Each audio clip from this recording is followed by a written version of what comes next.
Although it has been long rumoured that we would be getting some new spin-offs for the second RTD era after his comments earlier last year saying there should be a Whoniverse, we didn't actually have any indication that there would be any coming. That is, until now.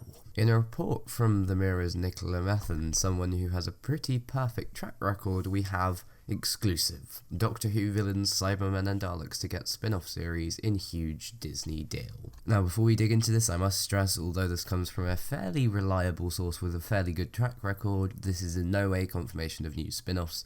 This is strictly a rumour at this point, but is more likely to be true than stuff we've heard before. With that out of the way, let's get into it. So, apparently, a source has told the Mirror that fans can expect to see Sontarans, Weeping Angels and Sea Devils in separate series showing what they get up to when the Doctor isn't there to stop them, along with Daleks and Cybermen. This comes after reports last week and the week before that the budget for Doctor Who had in fact been tripled by Disney from around £3 million per episode to £10 million per episode, or around £100 million a series. So obviously them funding spin-offs isn't too out the question.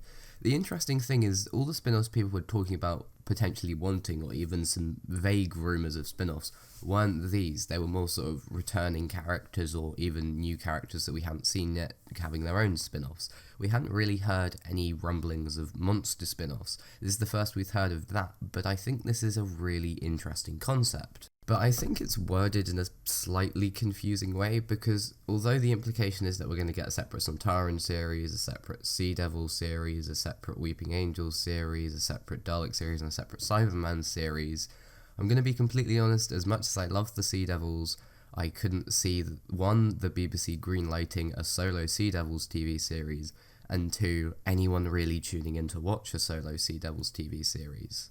The only one of these monsters that I think would be greenlit for a solo TV series and could potentially even work for a solo TV series would be the Daleks, and I think you'd have to do something in the vein of the excellent infiltration of the Daleks by 3D Doctor Who.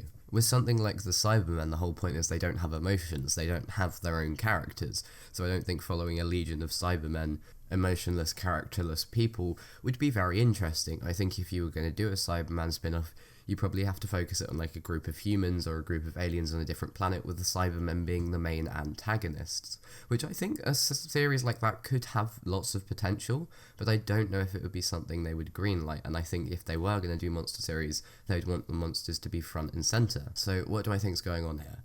Well, I think there are three main options that this could be. One, it could be exactly what it says. It could be separate series for all these monsters, and they do some really interesting things to make them worthwhile and worth watching, and they put a lot of marketing in them to make the general audience want to watch them too.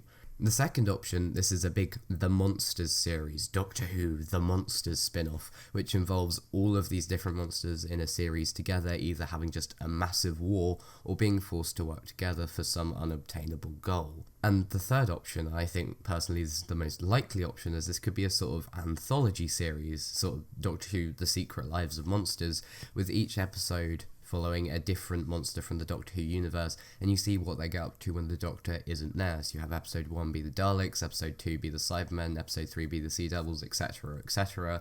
You could just have them, this is how the Cybermen plan and invade a planet, and we see them doing that. And then maybe at the end of the series there's something that brings them all together, because I think it would be inevitable that these monsters would have to interact at some point. That is just too good of an opportunity to miss. And out of the three options, I think that third anthology type one is the most likely. Or who knows, they might just keep the Doctor Who connections very loose and just do a Weeping Angel horror TV series. That could also be potentially something that works. But whatever the plans, I think the fact that we finally got a pretty reliable indication that there are spin-offs coming is really exciting, and I think monster spin-offs, if done in the right way, could potentially work very well.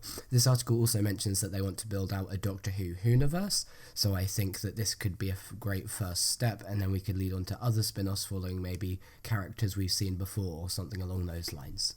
But what do you guys think? Leave your thoughts down in the comments section below. Be sure to remember to like and subscribe, but in the meantime, I've been Cyberman Alf, and from me for now, it's goodbye.